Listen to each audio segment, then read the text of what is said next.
দেবতাদের সোমরস কি মদ? তাহলে তার ব্যাখ্যাটা শুনে নিন।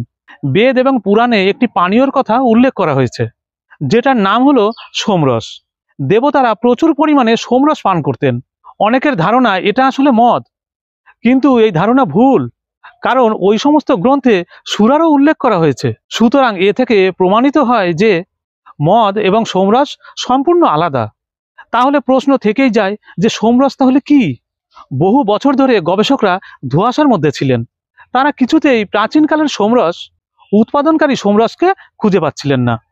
কিন্তু বর্তমানে অনেকেই দাবি করছেন যে পার্সি ধর্মের লোকেরা অগ্নিপূজার সময় যে হোমরস পান করেন সেটাই সোমরস।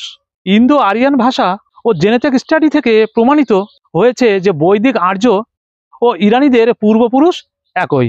পার্সি ধর্মের সাথে হিন্দু ধর্মের প্রচুর মিল রয়েছে। এমনিতেই তাদের দেবতাদের নামগুলো হিন্দু ধর্মের নামের সঙ্গে মিলে যায়।